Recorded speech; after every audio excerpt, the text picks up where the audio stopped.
نبی پاک صلی اللہ علیہ وسلم کا ارادہ نہیں تھا جنگ کا، حضور جنگ کے لیے نہیں نکلے تھے۔ قریش اس طرح کرتے تھے کہ مسلمانوں کے قافلے لوٹ لیتے تھے، لوٹ مار کرتے کرتے مدینے کی سرحد تک وہ آ جایا کرتے تھے۔ ایک قافلہ ابو سفیان لے کے جا رہے تھے تجارت کے لیے، تو اس میں سارے کافروں کا مال شامل تھا۔ ایک قافلہ جایا کرتا تھا، سارے اپنا اپنا مال شامل کر دیتے تھے۔ تو جو کہ یہ مسلمانوں کو ستاتے تھے، تو آج حضور علیہ السلام نے ارادہ کرم کیا کہ ان کے قافلے کو ہم نے بھی روکنا ہے، تاکہ ان کو اس بات کا احساس ہو کہ اس طرح نہیں کرنا چاہیے۔ اس قافلے کے لیے نبی پاک صلی اللہ تعالی علیہ وسلم نکلے، جنگ کا تو ارادہ ہی نہیں تھا۔ 313 لوگ حضور کے ساتھ تھے، اور سواریوں کی تعداد اس طرح کی تھی کہ بعض اوقات ایک سواری پر 3 لوگ سوار تھے، 2 آدمی سوار ہوتے تھے، تیسرا پیدل چلتا تھا۔ اور قربان جائیں، حضور علیہ السلام کی مساوات کا یہ عالم تھا کہ نبی پاک تھے، حضرت مولا علی تھے اور جناب زید تھے۔ 2 سوار ہوتے تھے، ایک پیدل چلتا تھا۔ جب 2 غلاموں کے سوار ہونے کی باری تھی، آقا کے پیدل چلنے کی باری تھی، تو حضرت علی نے اور جناب زید نے عرض کی حضور آپ بیٹھ جائیں، ہم پیدل چلتے ہیں۔ حضور فرمانے لگے نہ تمہارے اندر طاقت زیادہ ہے اور نہ تمہیں ثواب کی ضرورت زیادہ ہے، مجھے اللہ نے طاقت بھی زیادہ دی ہے اور میں ثواب سے بھی مستغنی نہیں ہوں، لہذا تم اگر پیدل چل سکتے ہو تو میں بھی پیدل چلوں گا میں بھی پیدل۔ یہ چیز مساوات پیدا کرتی۔ حضور اس طرح جا رہے تھے۔ ابو سفیان بڑے تیز آدمی تھے، جب پتہ چلا نا کہ مسلمان حملے کے ارادے سے آ رہے ہیں، تو ایک بندہ جلدی سے دوڑایا، مکے جا کے بتاؤ تم سب کا مال میرے پاس ہے۔ تو مسلمانوں نے حملہ کر دیا۔ خود اس طرح کیا کہ جس رستے سے وہ جا رہے تھے وہ رستہ بدل کے رستہ کوئی اور اختیار کر لیا۔ قافلہ بھی بچ کے نکل گیا۔ اہل عرب کا طریقہ تھا ایمرجنسی اعلان کرنے کا، ہمارے ہاں بھی طریقہ ہے، بریکنگ نیوز ہے نا جی، چور آ گیا، پھر وہ کئی دفعہ صحیح بھی آتا ہے تو لوگ یقین نہیں کرتے۔ ہر شے کی تو بریکنگ نیوز ہے، اور کھولیں تو بیچ میں سے کچھ بھی نہیں نکلتا، نیری نیوز بھی نہیں نکلتی، بریکنگ کیا نکلنی ہوتی۔ اس لیے میں کہتا ہوں کہ میڈیا کی ہر بات کو تسلیم نہ کر لیا کریں، سوشل میڈیا پہ چلنے والی ہر خبر کو نہ مان لیا کریں۔ یہاں تو اتنا عجیب حال ہے، ہمارے ایک بزرگ عالم دین ہے، بیچارے پچھلے دنوں وضاحت دے رہے تھے، خود بیٹھ کے کہہ رہے تھے وہ میں زندہ ہوں بھائی، کسی نے میڈیا پہ خبر دے دی کہ میں فوت ہو گیا ہوں۔ وہ کہہ رہے تھے مہربانی کرو مجھے سونے دو، سارا دن ٹیلی فون آتے ہیں اور لوگ مجھے ہی فون کر کے میری ہی تعزیت کا پوچھنے لگ جاتے ہیں۔ تو اس طرح نہ کریں، کیا صرف تھوڑا سا میڈیا چلانے کے لیے جھوٹ بولا جائے گا؟ بہرحال انہوں نے جو بندہ بھیجا تو بریکنگ نیوز کا وہاں بھی ایک طریقہ تھا، اونٹ کے کان ناک کاٹ دیتے تھے، اپنے کپڑے پھاڑ لیتے تھے۔ اب اونٹ بڑے زور سے چلاتا تھا، جب اس کا ناک کٹ جاتا تھا، اونٹ چلاتا تو لوگ گھروں سے نکل آتے۔ اب وہ جو بندہ ابو سفیان نے بھیجا تھا، اس نے جا کے اپنے اونٹ کے ناک کان کاٹ دیے، لوگ دوڑے باہر نکلے، پوچھا کیا ہوا، تو اس نے کہا نکلو تمہارا تو مال سارا لوٹنے لگے مسلمان۔ وہ ابو سفیان بچ کے نکل گئے تھے، انہوں نے پیغام بھی دیا کہ میں بچ کے آ گیا ہوں، اب آنے کی ضرورت نہیں۔ لیکن انسان کو جو چیز سب سے زیادہ پستی میں لے جاتی ہے وہ اس کا تکبر ہوتا ہے۔ تو مینوں جاندا ہی نہیں، تجھے میرا پتہ ہی نہیں، کہ لے ڈوبتی ہے چیز لوگوں۔ انہیں بھی لے ڈوبی، انہوں نے کہا جی اب نہیں واپس جانا، اب چلو۔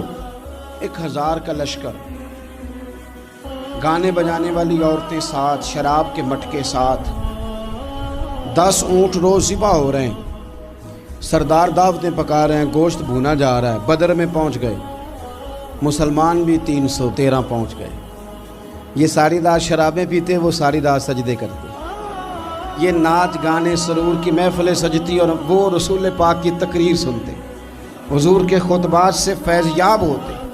عمیر بن وہب کو بھیجا ابو جہل نے کہا پتہ کر کے آؤ بندے کتنے، اس نے جا کے کہا کہ 312 313 310 اتنے۔ کہنے لگا جنگ کیا کرنی ہے، ان کو سویرے اونٹوں کی پشتوں پہ باندھ کے لے جائیں گے، مکے جا کے دیکھیں گے کیا کرنا ہے۔ یہ تکبر ہے نا۔ تو عمیر بن وہب کہنے لگا ہیں 312 ہیں 313، میرے اندازے میں 310، لیکن ایک کا بھی واپس جانے کا ارادہ کوئی نہیں۔ میں نے جس کو بھی دیکھا ہے شہادت کی دعا مانگتے دیکھا ہے، ارادہ بڑا پکا لے کے آئے، شہادت ہے مطلوب و مقصود مومن، نہ مال غنیمت نہ کشور کشائی۔ نبی پاک صلی اللہ علیہ وسلم نے جب دیکھا نا کہ وہ تو جنگ کے لیے آن پہنچے ہیں اور ارادہ تو قافلے کا تھا، تو حضور نے صحابہ سے مشورہ کیا۔ نبی پاک علیہ الصلوۃ والسلام نے ہمیں بتایا ہے کہ چیزیں مسلط نہ کرو، ہم نہ اپنا مسلط کرتے ہیں۔ یعنی تراویح پڑھنے والا بندہ دوسروں کو بڑا گھورتا ہے کہ تو کیوں نہیں پڑھتا، بھئی تو پڑھ رہا ہے نا تو اللہ سے دعا کر یہ بھی پڑھے، لیکن اپنا مسلط نہ کر، دعوت دے، تبلیغ کر۔ نفل پڑھنے والا سب کو گناہگار ہی سمجھنے لگ جاتا ہے، عصر کی پہلی 4 سنتے تو کیوں نہیں پڑھتا، تو کیوں؟ بھئی آپ مسلط کریں گے، آپ رائے دیں، اور رائے دے کے سائڈ پہ ہو۔ مسلط کرنے کی تو اجازت نہیں، حضور کا تو حکم چل سکتا ہے نا، چلتا ہے نا، لیکن حضور نے بھی صحابہ سے پوچھا بھائی وہ تو لڑنے آ گئے ہیں، اب کیا کرنا ہے؟ تو حضرت صدیق اکبر کہنے لگے حضور کرنا وہ ہے جو آپ نے فرمانا ہے۔ حضرت عمر کہنے لگے حضور تلواروں کو تو زنگ لگ گیا ہے۔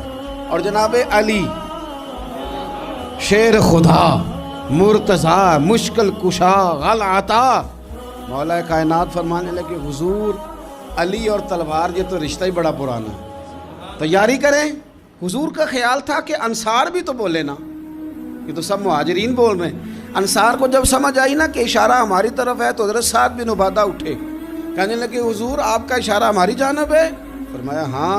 کہا یا رسول اللہ صلی اللہ علیہ وسلم خشکی پہ بھی لڑیں گے اور دریا میں بھی لڑیں گے، حضور انسانوں سے بھی لڑیں گے اور آپ حکم دیں گے تو جنوں سے بھی لڑیں گے۔ وہ بیٹھے تو حضرت مقداد اٹھے اور کمال کر دی، کہنے لگے یا رسول اللہ آپ ہم سے ارادہ پوچھ رہے ہیں؟ ہم کوئی حضرت موسیٰ کی قوم ہے جو اپنے نبی سے کہہ دیں گے آپ لڑیں اور آپ کا خدا لڑے؟ سونیا ہم آپ کے ساتھ لڑیں گے اور آپ کے قدموں پہ جانیں بھی قربان کریں گے۔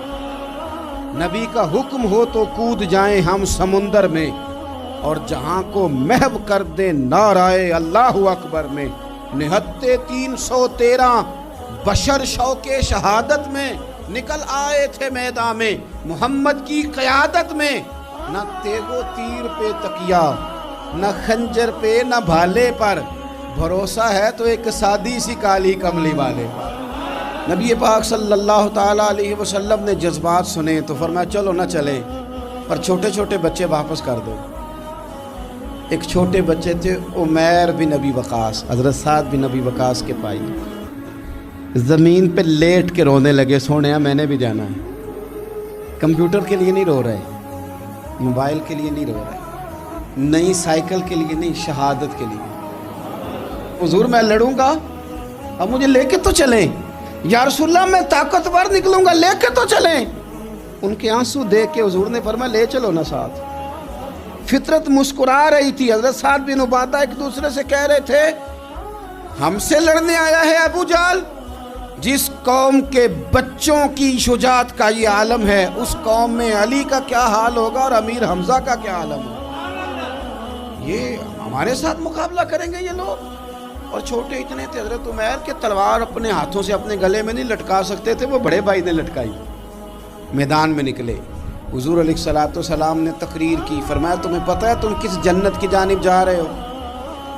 وہ جنت ہے جس کی چوڑائی زمین آسمان کے برابر ہے۔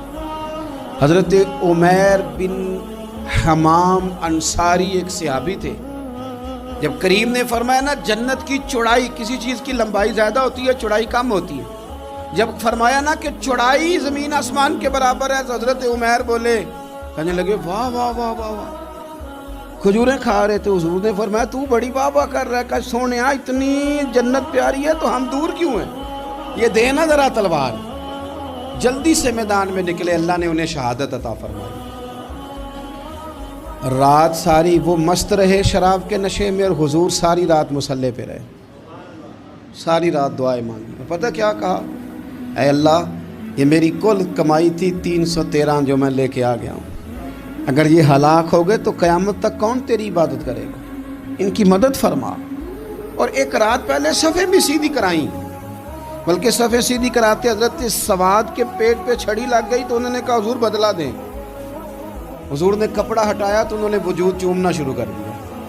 حضور نے ہمیں سبق دیا کہ صفیں بھی سیدھی کرانی ہے اور دعائیں بھی کرانی ہیں، صف بھی سیدھی ہو، مصلی بھی آباد، دونوں کام کرنے، اور پھر توکل ہو، پھر تمہارا دل جمے کہ انشاءاللہ فتح اللہ مسلمانوں کو دے گا، رونے نہ رویا کرو، معیشت کے، معاشرت کے، غریبی کے، تنگ دستی کے، فقیری کے رونے نہ رو، اللہ کی مدد کو آواز دو۔ ہم نے وہ لوگ بھی دیکھے ہیں بیچارے جو نہ اسلامی معیشت پہ بات کرتے ہیں، نہ معاشرت پہ، نہ اخلاقیات پہ، اور جب بھی بات کریں گے کہیں گے حضور کو تو علم ہی کوئی نہیں تھا، قاری کچھ نہیں سکتے، مجبور محض تھے معاذ اللہ، یہ تقریریں کریں گے۔ یہ مسلم شریف کی حدیث ہے، کوئی اختلاف والی بات نہیں، پر بعض اوقات نا دل کو تکلیف ہوتی ہے کہ یار اس طرح کی باتیں کیوں کرتے ہو، یہ مسلم ہے۔ حضرت انس بن مالک فرماتے ہیں ایک رات پہلے حضور نے چھڑی پکڑی اور میدان بدر میں جا کے فرمایا، لکیر کھینچ کے فرمایا یہاں ابو جہل مرے گا، یہاں عتبہ مرے گا، یہاں شیبہ، یہاں ولید مرے گا۔ حضور نے لکیریں کھینچی، فرماتے ہیں باقی لوگ جنگ لڑ رہے تھے اور میں چپ کے لکیریں بھی دیکھ رہا تھا کہ حضور نے لگائی تھی۔ فرماتے ہیں اللہ کی عزت کی قسم کوئی کافر 1 انچ بھی ادھر ادھر نہیں ہوا، جہاں نبی پاک نے لکیر لگا دی تھی وہیں مرا ہے۔ یہ شان اللہ نے حضور کو دی ہے، حضور کے علم مبارک کا یہ کمال ہے۔ نہ اس طرح کی باتیں کریں جس سے امت تقسیم ہو۔ سویرے جنگ شروع ہوئی، صبح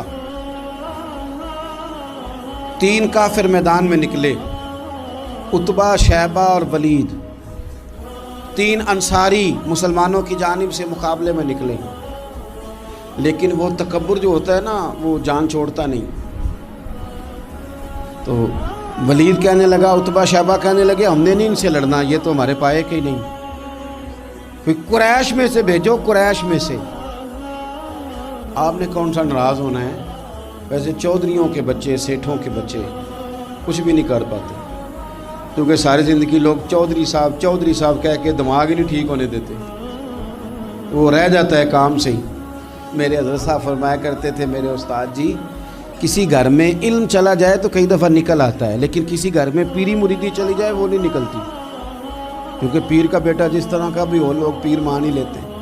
اور اسی طرح کسی گھر میں چودراہٹ چلی جائے تو وہ بھی باہر نہیں آتی۔ بچوں کو لوگ چودھری کہہ دیتے ہیں، وہ اس بیچارے کا بھی دماغ خراب ہوتا ہے، کچھ کر ہی نہیں پاتا۔ یہ چودراہٹ ہر جگہ مصیبت کھڑی کرتی ہے، اللہ ماشاء اللہ۔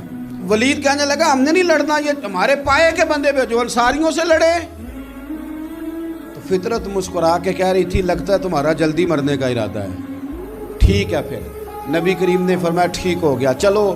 ابو عبیدہ بن جراح اٹھے، حضرت عبیدہ اٹھے، حضور نے فرمایا اب اللہ کا شہر امیر حمزہ اٹھے، حضرت امیر حمزہ اٹھے۔ تیسرے نمبر پہ حضور نے فرمایا یا علی یکم، علی اٹھنا جار ذرا نکلنا میدان میں۔ دیواریں ہلتی رہتی ہیں اور در کانپ جاتا ہے، علی کا نام سن کے اب بھی خیبر کانپ جاتا ہے۔ حضرت علی شیر خدا رضی اللہ تعالیٰ مولا کائنات اٹھے، حضرت امیر حمزہ اٹھے، حضرت عبیدہ اٹھے۔ عتبہ کے مقابلے میں گئے، حضرت امیر حمزہ قتل کیا اپنے دشمن کو۔ شیبہ کے مقابلے میں گئے حضرت عبیدہ، لیکن حضرت عبیدہ بوڑھے تھے، اس نے ان پہ حملہ کیا، ان کا پیر کاٹ دیا۔ حضرت علی نکلے ولید کے مقابلے میں، 2 ہی ضربیں لگائیں، ولید کا سر کاٹ کے حضرت عبیدہ کی مدد کو بھی پہنچ گئے حضرت علی، اس کو بھی قتل کیا۔ پھر حضرت عبیدہ کو اپنے کندھوں پہ اٹھایا، نبی پاک کی بارگاہ میں لائے، انہوں نے حضور کے قدموں کو چوم کے کہا حضور مجھے شہادت ملی کہ نہیں ملی؟ نبی پاک نے فرمایا رب نے تمہیں شہادت کا درجہ دے دیا۔ اب میدان میں جہاد شروع ہوا، لڑائی شروع ہوئی، لوگ نکلے۔ حضرت زبیر بن عوام بھی برچھی لے کے، ایک کافر نکلا، آس اس کا نام تھا، وہ سارا لوہے کا لباس پہن کے آ گیا، صرف آنکھیں نظر آ رہی، بڑے مسلمانوں کو زخمی کر رہا تھا، اب کیسے لڑیں اس کے خلاف؟ تو حضرت زبیر بن عوام کے ہاتھ میں برچھی تھی، بس آنکھیں نظر، اتنی زور سے اللہ اکبر کہہ کے برچھی ماری نا کہ اس کا آپ نے گلا ہی کاٹ کے رکھ دیا، ہر چیز اس کے دماغ سے باہر نکل آئی، زمین پہ تڑپا۔ وہ برچھی اتنی پسند آئی نبی پاک کو، حضور کو صرف تسبیح پسند نہیں آتی، برچھی بھی پسند آتی، حضور کو صرف تلاوت والا مومن نہیں، جہاد والا بھی پسند آتا ہے۔ اصل پتہ مسئلہ کیا ہے کہ مسلمان نا ایک چیز دیتے ہیں پھر اسی کا شکار اور دوسری کو چھوڑ دیتے ہیں۔ دین ہمہ پہلو ہے، آپ سجدے کی بات بھی کریں، جہاد کی بھی کریں، دونوں دین ہیں، اور یہ یاد رکھیں کہ اسی سے مسلمان مضبوط ہوتا ہے۔ حضور کو برچھی اتنی پسند آئی کہ آپ کو بخاری میں ملے گا، نبی پاک نے برچھی لے کے بطور یادگار کے اپنے پاس رکھ لی، پھر وہ برچی حضرت صدیق اکبر کے پاس رہی، پھر وہ برچی حضرت عمر کے پاس رہی، پھر حضرت عثمان کے پاس رہی، پھر مولا علی کے پاس رہی۔ میں ان لوگوں کو کیا کہوں جنہوں نے مکے مدینے میں نبی پاک کی یادیں مٹا دی۔ سونے نے تو صحابہ کی یادگار تلواریں بھی سنبھال کے رکھی، اور تم نے حضور نے جس کنویں سے پانی پیا تھا وہ کنواں ختم کر دیا، تم نے جہاں حضور نے غسل کیا تھا وہ جگہ ختم کر دی۔ کیا بات کرتے ہو صاحب، وہ جگہیں تو ہمارے لیے چومنے کے لائق تھیں، اور آنے والی نسل کو وہاں عقیدت کے پھول برسانے تھے۔ تم نے کیا سلوک کیا؟ جنگ آگے بڑھی، تلواریں چمکی، 2 چھوٹے بچے۔ او نوجوانوں، خدا را واپس لوٹو اپنے دین کی طرف۔ 2 چھوٹے بچے، اور یہ اس طرح کے لفظ ہیں، مجھے کیا لینے دو وہ دیسی تھے، مجھے کیا لینے دو پینڈو تھے۔ وہ 2 بچے آ کے حضرت عبد الرحمن ابن عوف سے پوچھتے ہیں، کہتے ہیں چاچا جی ابو جال کدھر ہے؟ یہ لفظ ہیں حدیث میں، چاچا جی، چاچو کدھر ہے ابو جال؟ تو کہتے ہیں میں نے ہاسکی کا پتر، تم نے کیا کہنا ہے؟ تو چھوٹے والے کو باتیں بھی صحیح نہیں کرنے آتی تھی، کہنے لگا چاچا اسے مارنا ہے۔ کہا کیوں مارنا ہے؟ کہا اس لیے کہ ہم نے سنا ہے وہ ہمارے نبی کو برا کہتا ہے معاذ اللہ۔ کہا تم اگر نام مار سکے تو چھوٹا کہہ رہا ہے، کہتا نام مار سکے تو مریں گے تو صحیح نا حضور کے نام پہ۔ حفیظ جلندری کہتے ہیں وہ کہہ رہا تھا مریں گے یا ماریں گے اس ناری کو، سنا ہے گالیاں دیتا ہے وہ محبوب باری کو، معاذ اللہ حضور کو برا کہتا ہے۔ میدان میں آئے دونوں، زور زور سے تلواریں ماری، گھوڑے سے گرا لیا ابو جال کو۔ حضرت معاذ جو تھے بڑے والے، ان کا بازو کٹ گیا، تھوڑا سا گوشت سا لٹک رہا تھا۔ یہ نرم و نازک بچے ہمارے، یہ میدانوں میں کام کریں گے؟ جن کو تھکاوٹ ہوتی ہے، جو پیناڈال کی گولی کھا کے سوتے ہیں رات کو، بازو لٹک رہا تھا۔ حضرت معاذ نے اس پر اپنا پیر رکھا، جھٹکا دے کے اتار دیا۔ حضرت عبداللہ ابن مسعود کو کہا، انہوں نے گردن کاٹ دی ابو جال کی۔ دونوں تلواریں لے کے حضور کے پاس گئے۔ چھوٹا کہتا ہے حضور میں نے مارا ہے، بڑا کہتا ہے حضور میں نے مارا۔ کہتا ہے نہیں تو پیچھے تھا، میں نے مارا ہے۔ وہ کہتے ہیں نہیں تو بعد میں آیا تھا، میں نے مارا ہے۔ فرمایا تلواریں دکھاؤ نا۔ جب تلواریں دکھائیں تو حضور فرمانے لگے تم دونوں نہیں مارا ہے، برابر کا ثواب ہے۔ جس کا بازو کٹا تھا کریم رسول نے فرمایا ادھر لا نا بازو، وہ بازو لائے، حضور نے اسی جگہ رکھ کے نا دوبارہ لعاب دہن لگایا۔ حضرت معاذ حضرت عثمان غنی کے زمانے تک موجود رہے۔ فرماتے ہیں کٹنے سے پہلے طاقت کم تھی، جب حضور نے جوڑا ہے تو طاقت پہلے سے زیادہ ہو گئی ہے، پہلے سے زیادہ ہو گئی ہے طاقت۔ کہتے ہیں کہ نبی پاک سید عالم صلی اللہ علیہ وسلم کی خدمت میں حضرت عکاش آئے، کہنے لگے سونیا میرے جذبات کنٹرول میں نہیں آ رہے، میں ان بے ایمانوں کے گلے کاٹوں گا، پر میرے پاس تلوار ہی کوئی نہیں، کوئی تلوار ہو تو ماروں نا۔ ایک درخت کی جڑ تھی، ٹہنی تھی، حضور نے یوں کر کے کھینچی، فرمایا یہ لینا تلوار۔ کہتے ہیں وہ حضور کے ہاتھوں میں ٹہنی تھی، میرے ہاتھوں میں آتی گئی اور تلوار بنتی گئی۔ پھر اس سے کافر کاٹے حضور کے معجزات۔ 5000 فرشتہ بھیجا اللہ نے جنگ بدر میں۔ کتنے؟ یہ میں نے بات اس لیے بیان کی ہے کہ اقبال نے ایک مشورہ دیا، کہتے ہیں تو فضائے بدر تو پیدا کر، فرشتے تیری نصرت کو اتر سکتے ہیں گردوں سے، کتار اندر کتار اب بھی۔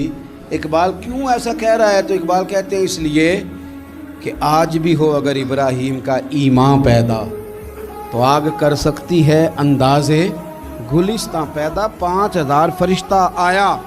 مجھے تو لگتا ہے فرشتوں نے بھی دعا کی تھی کہ یا اللہ ہم تیرے نبی کی قیادت میں لڑنا چاہتے ہیں۔ فرشتے آئے، سپر پاور تھی روما، بڑی طاقتور سمجھتی تھی، ایران، روم، یہ کیسر و کسرا، بڑی طاقتیں تھیں۔ عرب کے لوگ تو بوریاں نشین تھے، صحراؤں میں نکل کے انہوں نے الٹ پلٹ کے نہیں رکھ دی سارا کچھ۔ علامہ اقبال سے کسی نے پوچھا تھا کہ مسلمان دوبارہ سے کبھی میدانوں میں آئیں گے؟ تو اقبال کہنے لگے ہاں ہاں ضرور آئیں گے، آئیں گے، یہ نکلیں گے۔ کیا کس طرح؟ کہنے لگے میں نے فرشتوں سے سنا ہے، نکل کے صحرا سے جس نے روما کی سلطنت کو الٹ دیا تھا، نکل کے صحرا سے۔ قدسی کہتے ہیں فرشتوں کو، اقبال کہتے ہیں رات وہ باتیں کر رہے تھے، میں نے سنا ہے کہ نکل کے صحرا سے جس نے روما کی سلطنت کو الٹ دیا تھا۔ سنا ہے میں نے یہ قدسیوں سے کہ وہ شیر پھر ہوشیار ہوگا، وہ جاگے گا، وہ بیدار ہوگا، یہ قدسیوں سے سنا ہے میں نے، وہ آئے گا میدانوں میں۔